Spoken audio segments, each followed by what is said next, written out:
right. All right. So, um, over the past couple weeks, we've been taking a look at my classroom, and it really hasn't been that much reflection in regards to my thoughts. So, Dr. Deglio have decided, and I have decided that we're going to do probably about two classroom posts a week that are going to be live. And then Dr. Deglio and I are going to reflect intermittently throughout the week. And then also on Friday, give it the opportunities for the students to have an opportunity to reflect on what they've learned through the week or a particular focus question that revolves around this project that we'd like them to answer. So today is all about Reflection Day, and today's day 12. Yesterday, on day 11, my students were introduced to the Townsend Act and also a taxes activity. So to start off, just reflecting and thinking about yesterday, I feel like there's a negative, I don't know, stigma or something like that attached to middle school notes lecture. Almost like it's not fun, it's just not entertaining enough, it can't grab the student's interest. But I don't see it that way. I mean, I know it's a little boring. I can honestly say that, just sitting there and taking notes for about 15 minutes to 20 minutes or so, it can seem boring. It can seem like a tedious act where I'm just writing down information, but there really is a lot that I feel that goes into this. And like speaking to my colleagues in the history department, a lot of us feel the same way when it comes to this. One of the main benefits of students taking notes in class would be to expose them to a foundation of information. Before I can get them to go off and do these grand and great activities and even come up with great ideas and collaborate, we definitely feel that they need a solid foundation of what to build this off of. They need information. And I know I said in the beginning of the year that I'm not into giving them information. I'd rather have them earn it or find it for themselves. And that's all great. That's something I strive with every day. But also, we have to give them the foundation for the information and for topics that we really want them to get deeper into.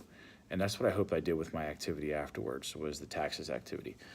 But getting a little ahead of myself right there on that one. So a second reason why we do this is not just over on top of the foundation of information, is also they need to have note-taking skills. I mean, they're going to have to do it in 8th grade. They're going to do it in high school. They're going to do it in college. They're going to do it mainly wherever you go, in a meeting, when you're at your job.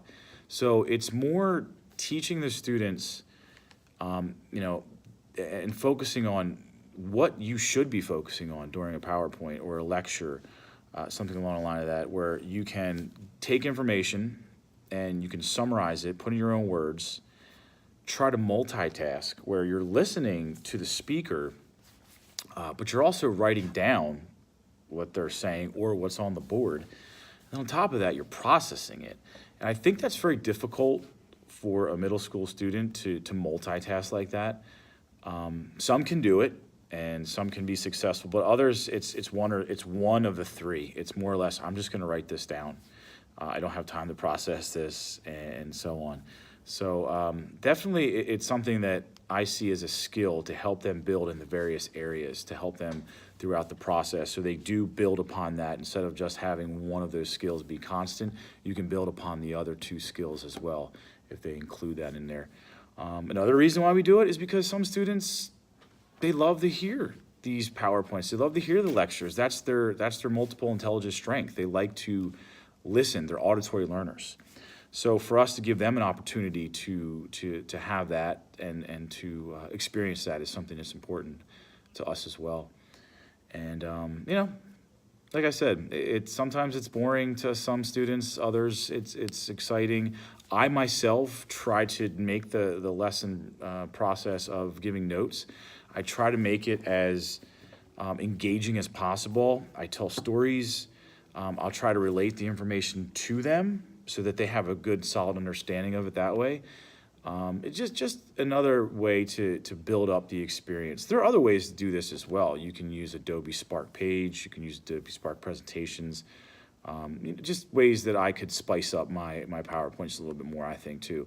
Adding video, audio, pictures, taking breaks in between. But my general rule of thumb is about 15 minutes at the most. And then transition into the activity where our students were going to go through the taxation process. And before the activity started, I gave them the instructions of how I wanted them to collaborate, communicate, what to focus on throughout this process as well, because they need direction. They need direction for the activity. Now, the activity can get a little chaotic.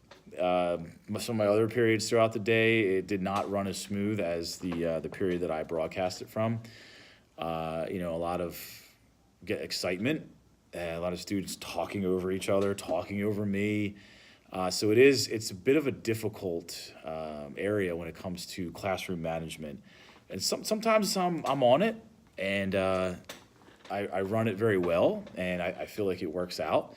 But other times I struggle with it. I struggle with the students getting off task and maybe getting a little too excited and taking the activity out of hand, getting a little out of control with what I want them to do. And, I have control over that, and I should have control over that. So I have to be aware of that. And I have to ensure that they're getting something from the activity too. And like I said, what I wanted them to get out of this was I wanted them to understand the taxation process. I wanted them to understand what it was like to be a colonist experiencing these taxes. I also wanted them to understand why these taxes were put into place. I exaggerate a lot in this. I do enjoy playing the role of the king and pretending like I don't hear them, or nor do I care to hear them. It's just more the experience so they can understand it a little bit deeper as we get into the various acts and taxes that become more violent and more aggressive and more radical. More radical is one of our vocabulary words. You can say liberal or radical in the thinking. That's what I was aiming to achieve. Like I said, for some classes I did, and others it was a little bit more chaotic and a little bit more difficult to control. But I do feel at the end the students did grasp and learn from that. I ran out of time. What I normally have the students do at the end of the activity is to complete a reflection sheet so they can answer a few guided questions of what their particular role was during the activity, or what they've learned from the activity too. So just focus questions that way and make sure I can use that as a way to formatively assess what they learned from the activity too. So tomorrow, Friday, last day of the week, woohoo! And I'm looking forward to getting a group of students together tomorrow and asking them the question of what are the qualities or characteristics that you feel a good teacher should have, maybe every teacher should have, and to get an idea of what they feel are the good qualities and what they can help them learn best. So I will see everyone tomorrow and pick up from there. Thank you. Yo, Jackson.